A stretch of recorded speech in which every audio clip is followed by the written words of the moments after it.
이번엔 민주당으로 가겠습니다. 민주당이 법원을 향해서 최후 통첩을 했습니다.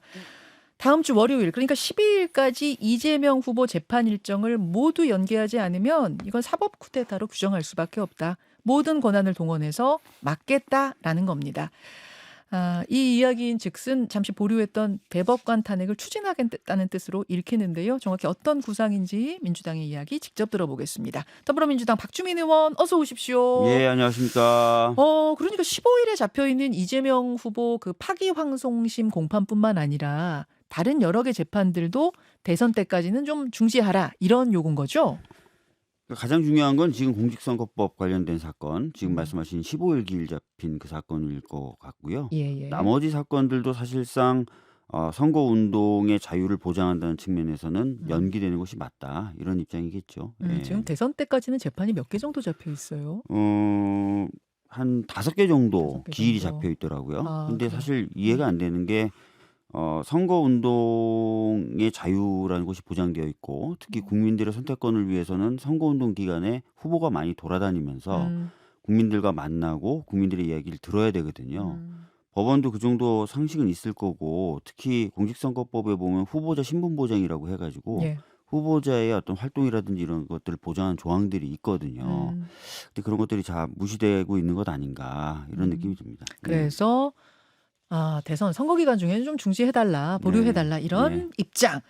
말씀하신 것처럼 그 재판 중지 요구 중심에는 아마 다음 주에 있을 이재명 후보 선거법 위반 사건 파기환송심이 자리 잡고 있을 겁니다. 대법원에서 유죄 취지로 파기환송을 했는데 이거 대선 전에 최종 결론이 나올 수 있다고 보세요? 어떻게 보시는 거예요? 지금 굉장히 이례적으로 대법원과 고등법원이 속도를 내고 있어요. 제가 말씀드린 바대로 이례적이다 이렇게 지금 표현을 할 수밖에 없는 상황인데요. 다 아시겠지만 대법원에 사건이 올라간 뒤에 소부에 배당됐고 1시간 만에 전원합의체로 회부됐죠. 예.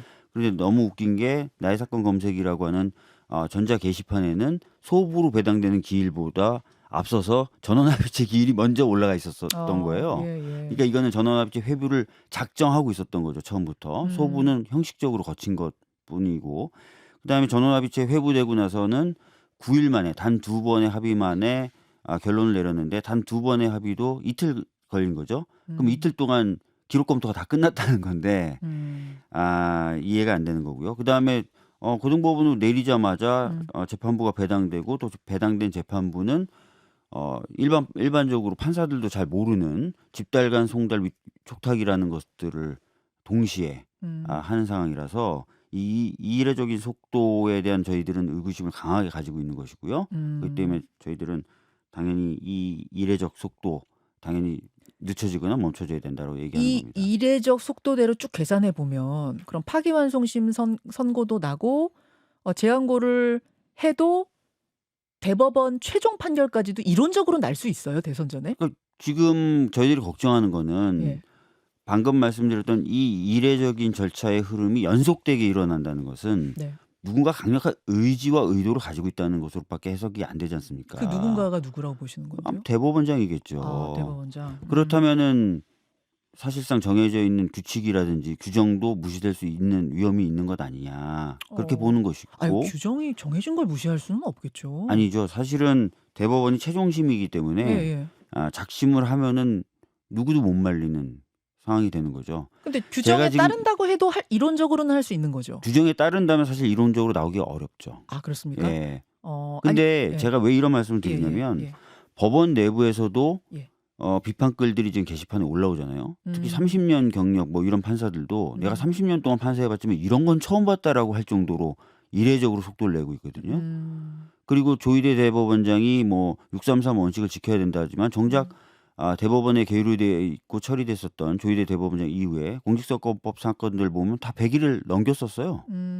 왜 이것만 유독 30며칠에 36일에 끝내냐 이거죠. 그래서 너무 이례적이다 이 말씀이시고 일단은 멈춰달라. 다음 주 15일 파기환송심을 멈춰달라고 했는데 일단 받아들여질 걸로 예상하세요. 어떻게 좀 기류를 파악하고 계세요? 글쎄요. 뭐 현재까지는 뭐 법원의 어떤 입장이 나오질 않아서 저희들이 정확하게 예측하거나 판단하기는 어려운데 아까 말씀드렸던 이례적인 현상들이 연속되게 일어났기 때문에 지금 상황에서 제 개인적인 판단으로는 안 받아들여질 가능성이 높지 않을까라고 안 보고 있습니다. 받아들여질 예. 가능성이 높다. 그 제 개인적인 예측일 예. 뿐입니다. 예. 만약 그 예측대로 안 받아들여진다면, 요청이 받아들여지지 않는다면 쓸 수 있는 모든 권한을 통해서 진행을 막겠다. 이게 이제 어제 최고위에서 내린 네. 결론. 네. 쓸 수 있는 모든 권한을 통해 막겠다. 이거 어떤 것들을 의미하는 걸까요? 뭐 대표적으로 쓸 수 있는 수단이라고 하면은 탄핵일 겁니다. 왜냐면은 음.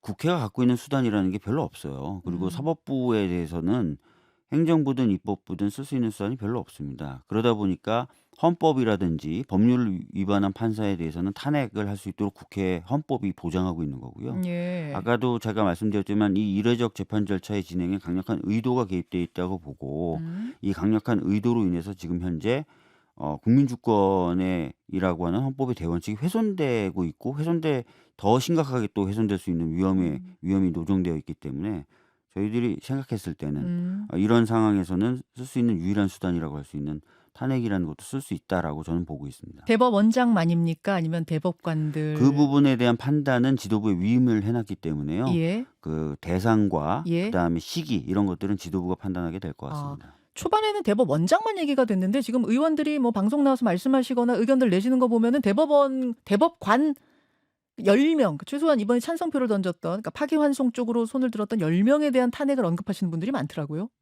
그런 얘기들도 많이 나왔고요. 네. 뭐 고등법원에서도 예. 사실 정치적 의도가 개입된 판결을 하려고 한다면 고등법원 판사도 대상이 될 수 있다는 의견을 갖고 계신 의원들도 있고요. 그렇군요. 그러다 보니까 이제 구체적인 판단은 지도부에 위임한 상태입니다. 알겠습니다. 네. 그 탄핵, 대법관 또 고등법원 판사 탄핵 외에도 당내에서 구체적으로 오가는 대응책들을 좀 정리해 보니까 법안으로서는 대통령이 되면 재판을 중지하도록 하는 법안, 이거는 국회 통과를 앞두고 있고요. 그 외에 자의적 법 해석을 한 판사에게 형사처벌을 하는 법안, 대법원 위에 헌재를 둬서 사심제로 개정하는 법안, 그리고 대법관을 대폭 증원하는 법안, 이런 것들이 지금 논의가 되고 있는데 어느 정도나 진지하게 검토가 되고 있습니까? 글쎄 뭐 이런 이제 이야기들은 오고 가는데요. 최종적으로 당의 입장으로 이제 이런 법들이 정리된 것까지는 아니에요. 근데 이제 개별 의원들이 평상시 가지고 있던 자신들의 고민들과 함께 지금의 상황이 맞물려서 뭐 이미 발의된 법안을 논의하자거나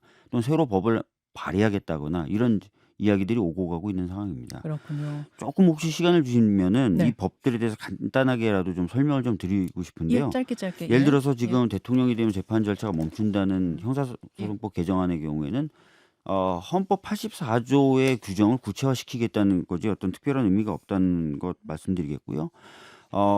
판사들이 재판을 왜곡시키는 과정들이 있을 수 있는데 그런 부분에 대해서 유럽이나 이런 나라에서는 법 왜곡죄라고 하는 법 체계를 이미 가지고 있어요. 판사들이라고 해서 꼭 법을 제대로 적용하는 건 아니거든요. 그런 부분을 방지하기 위한 제도를 두고 근데 있다는 거고. 그거는 기준을 그럼 어떻게 삼아요? 저 판사가 법을 왜곡했는지 안 했는지, 이번 경우 같은 경우는 1심하고 2심이 완전 엇갈렸잖아요. 네.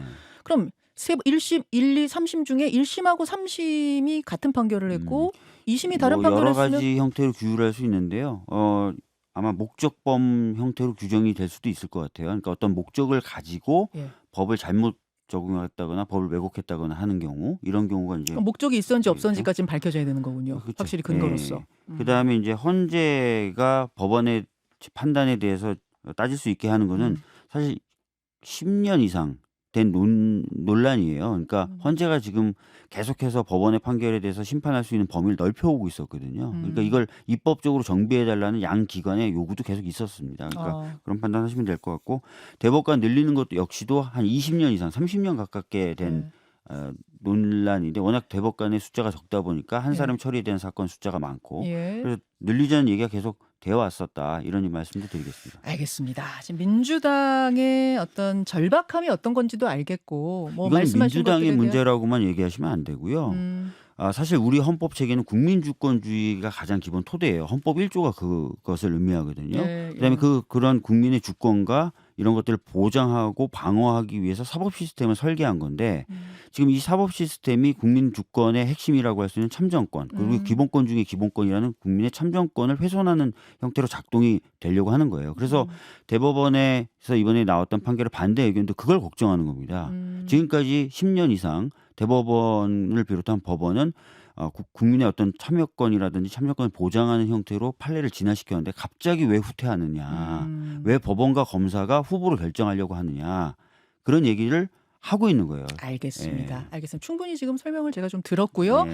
다만 대법관 탄핵에 대해서 국민들 사이에선 다른 시각을 가진 분들도 분명히 계시잖아요. 그래서 제가 대신 그것들을 좀 전달해보고 네, 박 의원님 답변을 듣는 네네. 것으로 하겠습니다. 우선 지금 민주당에서 얘기하고 있는 한 달 후면은 국민이 투표로 선택할 건데 왜 국민들에게 맡기지 않고 재판부가 나서서 선거 개입을 하느냐, 참정권 침해다, 이 부분에 대해서 반대로 보시는 분들은 이런 말씀하세요. 유권자에게 후보자의 범죄 혐의와 진실 여부를 정확히 알리고 유죄면 유죄, 아니면 무죄면 무죄 알려서 정확한 선택을 할 수 있도록 하게 하는 게 법원의 의무 아니냐. 특히 선거법 위반 사건은 다음 선거가 있기 전에 결론을 내주는 것이 오히려 유권자의 권리를 알 권리를 보호하는 것이다. 어떻게 보십니까? 그러니까 국민의 참정권이라는 것을 보호해야 될 필요가 있어요. 아까도 말씀드렸지만 법원의 반대 의견의 입장, 그리고 기존에 10년 동안 이제 대법원이 취해왔던 판례 태도가 예. 결과적으로 최종적 판단은 국민들에게 맡겨야 된다는 흐름이었거든요. 검사와 법원이 후보를 결정하는 일이 있어서는 안 된다. 특히 검사의 기소는 기소 편의주의에 따라서 골라서 올려보냅니다, 법원에. 그러니까 예를 들어서 지난 대선 때 그러면 윤석열 후보는 아무런 거짓말 안 했는가? 또는 다른 후보들은 아무런 거짓말 안 했는가? 골라서 올려보내는 거예요, 밥상 위에. 검사가 기소할 때 말씀하시는 거죠? 그래서 법원이 그런 것에 대해서 국민적 선택권을 고려하지 않고 무조건 엄격한 잣대로 들이대서 판단하기 시작하면은 검사의 기소에 의해서 그리고 법원의 판단에 의해서 후보가 결정되는 상황이 항상 벌어져요. 그것도 맞는 말씀입니다만, 네. 근데 그럼 그건 검찰에 대해서 문제 제기를 해야지. 이미 올라와서 재판받은 것을 그럼 판사가 왜 기소 잘못했어라고 하고 돌려보낼 수는 없는 거기 때문에 그러니까 좀 너무 많이 나간 논의는 아닌가요? 그래서 대법원에서 10년 동안 검사의 기소에 대해서 판단할 때 정치적 영역을 넓게 보장하는 방식으로 해서 기소 편의주의의 해악을 막아왔던 거예요. 웬만한 건 다 봐준다. 심지어는 2, 3년 전에 있었던 판례인데 지방선거에서 상대방인 현직 시장에 대해서 비판을 합니다. 당신의 행정 미숙 때문에 우리 지역으로 오려고 했던 공장이 딴 데 갔다. 근데 이것도 무죄가 나오거든요, 대법원에서. 근데 알고 봤더니 왜 이게 허위사실이었냐면 이 상대방인 현직 시장이 재임하기 전에 그 공장이 딴 데로 가기로 이미 결정이 돼 있었던 거예요. 근데 그런 거조차도 후보자들에 대해서 사법적 판단하기보다는 국민적 판단에 맡겨야 된다는 이유로 무죄가 나와요. 알겠습니다. 두 번째 반론은 이런 것도 있더라고요. 대법원 판결이 당일에 갑자기 내려진 게 아니고 이미 일주일 전에 날짜 공지가 있었는데 다수가 그랬죠. 아마 그거 무죄 날 거야. 그러니까 원심 확정이 될 거야. 이렇게들 봤기 때문에 민주당 의원들도 방송에서 무죄일 거다 예측하면서 아무도 이 신속 선고에 대해서 문제 제기를 하지 않지 않았느냐? 근데 뚜껑 열고 보니까 이게 유죄 취지의 파기환송이 나니까 그때부터 왜 이렇게 신속하게 하는 거냐, 뭐 사법 쿠데타다, 말이 안 된다, 기록 읽을 시간이 있었냐, 이러는 거는 좀 설득력이 떨어지는 거 아니냐라는 시각. 이제 이 판결에 대해서 많은 헌법학자들과 변호사가 비판하는 지점이 두 가지가 있습니다. 첫 번째는 법률심인데 왜 사실 판단을 했느냐. 제가 지금 문구를 사실 보여드릴 수가 있어요. 예를 들어서 백현동 관련돼서는 법률심이 아니에요. 협박이 없었다. 사실을 판단합니다. 그 국정감사에서 한 발언. 사실관계를 바로 판단해버려요. 대법원은 법률심인데 그런 식으로 판단할 수 없거든요.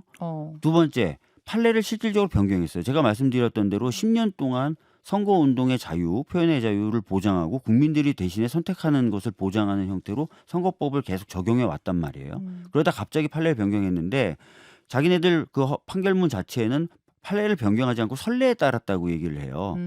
근데 표현의 자유를 보장하는 게 아니라 일반인의 시선에서의 오해 가능성을 중심으로 판단한 거기 때문에 명백히 판례를 변경한 거거든요. 그러니까 저희가 지금 뚜껑을 열고 보니까 내용적으로도 황당한 거예요. 사실 법률심인데 사실 판단을 하고 판례를 갑자기 변경했고 판례를 변경했음에도 불구하고 판례 변경했다는 표현이 없고. 그러면 신속 재판의 문제라기보다는 내용상의 문제를 지적하시는 거예요? 그러니까 저희들이 이렇게 판단하는 거죠. 뚜껑을 열어보니까 내용이 굉장히 이상하고 근데 그런 것이 아까 말씀드렸던 대로 소부회부 이후에 전원합의체에서의 어떤 그 굉장히 빠른 판결 이런 것과 다 연결이 되어 있는 것 아니겠느라고 보는 거죠. 예. 알겠습니다. 제가 이렇게 질문 드리는 이유는 알겠습니다. 박주민 의원이 법조인이시기 편하게 때문에 질문하세요. 시중에 나오는 반론들을 이왕이면 그냥 하세요. 오늘 다 좀 설명드릴게요. 예.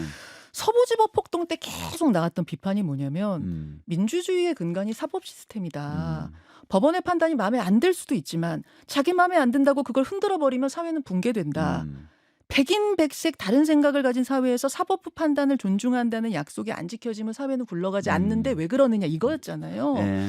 따라서 이번에 마음에 안 드는 판결이 나온다고 해서 판사를 탄핵해버리면 이건 또 다른 형태의 폭력은 아니냐 이런 시각 가지신 분들도 계십니다. 아까도 말씀드렸지만 예. 우리 헌법을 보면요. 가장 아래에 있는 핵심적인 토대가 국민주권주의예요. 예. 그러니까 국민이 주인으로서 권력기관을 구성하고 선택한다는 거예요. 그리고 그런 시스템을 보장하기 위해서 법원이라는 어떻게 보면은 방어장치 등을 두는 거예요. 그런데 예. 이 방어장치가 오히려 너무나 심하게 작동을 해서 이 국민주권이라는 원칙을 훼손하는 건 안 됩니다. 그래서 사실 유럽이라든지 미국 같은 경우에는 선거 당시에 허위사실이라든지 이런 것들에 대한 형사처벌 규정이 아예 없기도 하고요. 규정이 있다 하더라도 선거 시기에는 재판을 멈춘다든지 이런 형태로 국민주권주의를 사법 시스템이 보호해주는 방향으로 작동을 해요. 외국은 그런다는 거죠. 예. 그럼 일찌감치 우리도 그런 걸 개정했었으면 모르는데 지금 닥쳐가지고 갑자기 하려니까 한 사람 때문에 바꾸려는 거 아니에요? 이런 얘기가 나오는 거 아니에요? 아니 그래서 기억나시겠지만 지난 대선 때도 김건희 씨에 대한 도이치모터스 주가 조작 사건 검찰이 수사 안 했죠. 등등등 멈춥니다. 근데 그게 꼭 뭐 좋은지 안 좋은지에 대해서는 고민을 해보시면 될 것 같은데 예를 들어서 그런 식의 어떤 작동 시스템들을 갖고 왔고 또 암묵적으로 말은 안 했지만 그렇게 또 되어 왔고 네. 했었어요. 근데 이번에는 사실은 그런 원칙을 훼손하고 국민의 선택권 자체를 법원이 침해하려고 하는 모습을 보이는 거예요. 그것도 강력한 의도를 가지고 그러기 때문에 저희들이 걱정하는 거고 네. 대법원의 이 소수 의견도 그런 얘기를 합니다. 진짜 이런 식으로 작동하면 네. 검찰이 후보를 결정할 수 있다. 아 기소를 하고 안 하고 이런 방식으로. 예. 그다음에 법원이 그거를 족족 엄격한 잣대로 제거해 주면은 결국은 국민이 후보를 선택하는 게 아니라 검찰과 법원이 후보를 결정하게 된다. 무슨 말씀이신지 예. 알겠습니다. 이게 대법관 10명이 만약 탄핵되면은 지금 대법원은 멈추는 거 아니에요? 지금 대법원에 계류 중인 사건이 수천 건 있는 걸로 알고 있는데 그건 어떻게 되는 거예요? 뭐 그런 부분까지 감안해서 아마 지도부가 판단할 겁니다. 그러니까 뭐 예. 예를 들어서 뭐 10명을 다 탄핵하지 않고 소부를 구성할 수 있는 정도 숫자는 남겨놓고 탄핵을 한다든지 아하. 아니면 아까 우리가 얘기 많이 나왔던 것처럼 뭐 대법원장만 탄핵한다든지 여러 가지 그 판단이 가능하고요. 네. 또 상황에 따라서 탄핵 여부도 지도부가 결정을 하게 될 거고요. 예. 알겠습니다. 알겠습니다. 이 모든 진행 과정에 대해서 이재명 대표도 지금 동의하시는 건가요? 지금 현재는 당과 후보가 좀 분리돼서 대응을 하고 있습니다. 예, 그래서 지금 이 대응의 중심에는 당이 있는 거고요. 그래서 당에서 이제 의원총회 등을 통해서 항상 지금 결정을 하고 논의를 하고 있는 상황입니다. 알겠습니다. 네. 이 질문은 지금 뭐 댓글로 꽤 많이 올라와요. 아까 뉴스연구소에서 네, 물어보세요. 김준일 평론가가 해서 뭐냐면은 우리 당원 김현정님 게시판에서 좀 논란이 있는 부분인 것 같은데. 편하게 질문하세요. 저한테는 괜찮아요. 아, 너무나 요즘 예민할 때여가지고 질문도 좀 조심스럽게 하게 되는데 네. 백업 후보론 얘기예요. 아마 그 당 게시판에서도 지지자들 사이에 이야기가 좀 뜨겁게 오가고 있는 것 같은데 후보 등록일이 있고 나서 뭔가 판결이 나와버리면 이게 당황하는 상황이 될 수도 있지 않겠느냐 해서 백업 후보 하나를 더 등록해놔야 되는 거 아니야? 뭐 이런 얘기인 것 같습니다. 어떻게 당 보세요? 차원에서는 그런 고민을 전혀 하고 있지 않습니다. 전혀 아니죠. 네, 전혀 하고 있지 않습니다. 예. 전혀 개인적으로는 어떻게 보세요? 이 지지자들 사이에 나오는 이야기라는데. 두 가지예요. 첫 번째 지금 현재 사법부의 흐름은 매우 비정상일 정도를 넘어서서 위헌 위법적이다라고 말씀드리겠습니다. 그래서 이건 반드시 멈춰줘야 됩니다. 이건 민주당을 위해서가 아니라 국민주권을 위해서예요. 나중에 이 시스템 용인되면 나중에 진짜 검찰과 법원이 후보를 결정하게 될 겁니다. 앞으로도 계속. 예. 근데 이런 일은 반드시 없어야 된다. 그래서 저희들은 이걸 막아내야 된다. 그리고 막아낼 거다. 그렇기 때문에 백업 후보는 필요 없고 백업 후보에 대한 고민은 안 한다. 이렇게 정리하시면 될 것 같습니다. 여기까지 듣겠습니다. 민주당 박주민 의원 고맙습니다. 네, 감사합니다. 김현정의 뉴스쇼는 시청자 여러분의 참여를 기다립니다. 구독과 좋아요, 댓글 잊지 않으셨죠? 알림 설정을 해두시면 평일 아침 7시 10분 실시간 라이브도 참여하실 수 있습니다.